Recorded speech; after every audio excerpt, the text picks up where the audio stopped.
اور میرے نبی مسلح امامت پہ کھڑے ہیں یار، اور ماں یاد آ گئی۔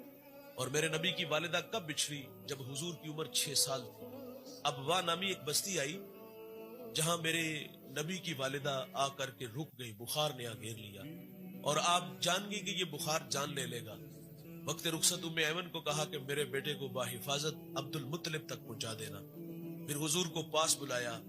ادھر بچپنے کی معصومیت، پیشانی میں نبوت کا نور، ماں بیٹے میں کھپ سی گئی، دو ایک باتیں کی اور پھر ہمیشہ کے لیے پہاڑوں میں سو گئی۔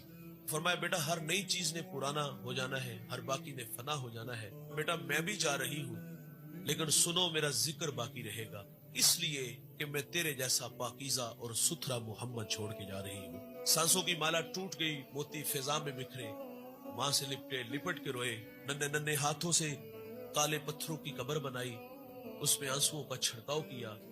پھر جہاں تک ماں نظر آتی رہی میرے نبی پلٹ پلٹ کے ان کالے پتھروں والی قبر کو دیکھتے ہیں۔ آج بچھڑی ماں کی یاد آئی۔